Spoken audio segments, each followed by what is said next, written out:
Hello everyone. You are watching a snippet of Countdown July 13, 2023.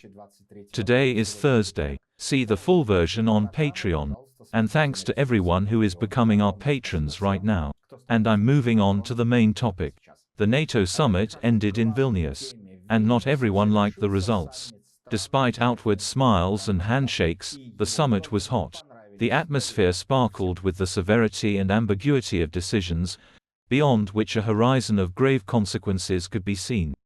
Former British Prime Minister Boris Johnson said there could be no justification for Ukraine's NATO membership being delayed again. The last objection was that Ukraine's accession to NATO could provoke Putin.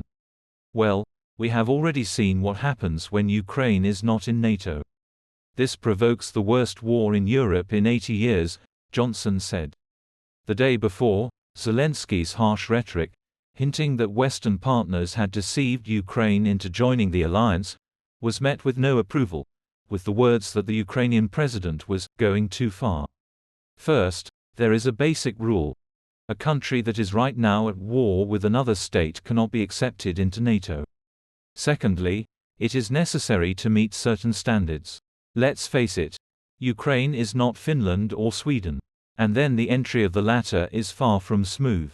The reasons are foreign policy, but it is a fact. Yes, you are at war, it is hard for you, you are under attack, but you are receiving unprecedented military assistance, about the fate of which partners have more and more questions. Zelensky was reminded that security guarantees would be given to Ukraine, and the readiness to accept the country into the alliance would be reaffirmed. At the same time, at the summit, NATO leaders were specifically looking for a wording that would look like Ukraine's progress on the path to the bloc and which Kyiv could present as a success without bringing a possible conflict between NATO and Russia closer. British Defence Minister Ben Wallace spoke, perhaps, harshest of all, lamenting that Ukraine sometimes forgets to thank partners for their help and is in a hurry to put up new lists of what is needed.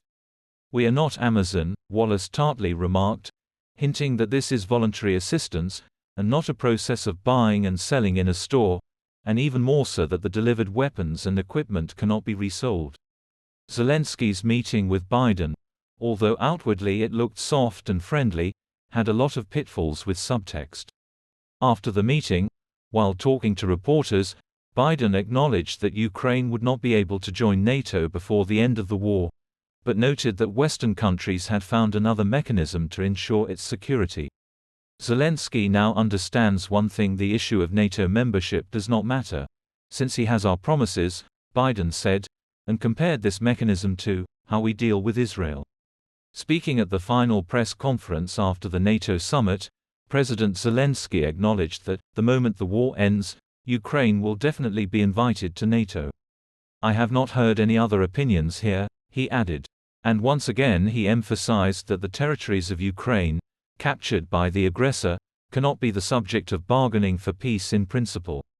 We will never exchange any status for our territories, even if it is one village where one grandfather lives. We will not give up our territories, partners know this, Zelensky said. Thus, the prospect of joining NATO remains, albeit without a fixed date, but with the firm condition of ending the war and meeting all standards, including a qualitative reduction in the level of corruption and bringing the legal framework to the norms of modern democracy. And this is the most difficult thing, because it forces you to tear off the mental tail of the scoop that has been trailing Ukrainian society throughout all the post-Soviet decades.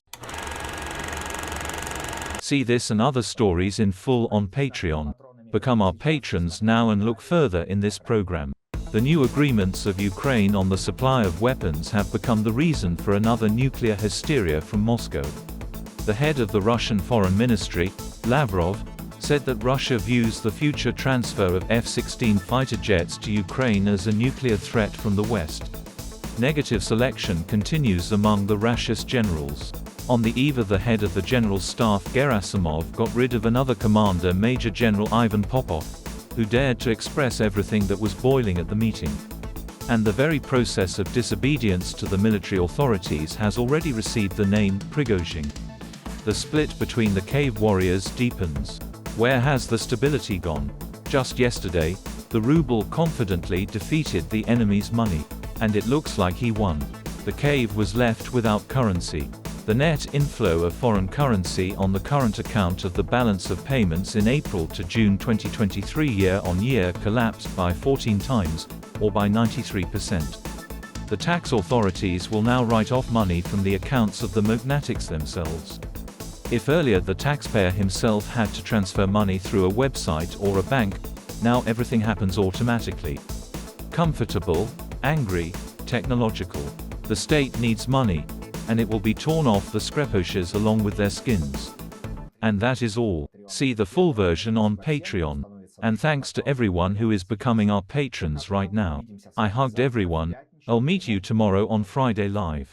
Glory to Ukraine.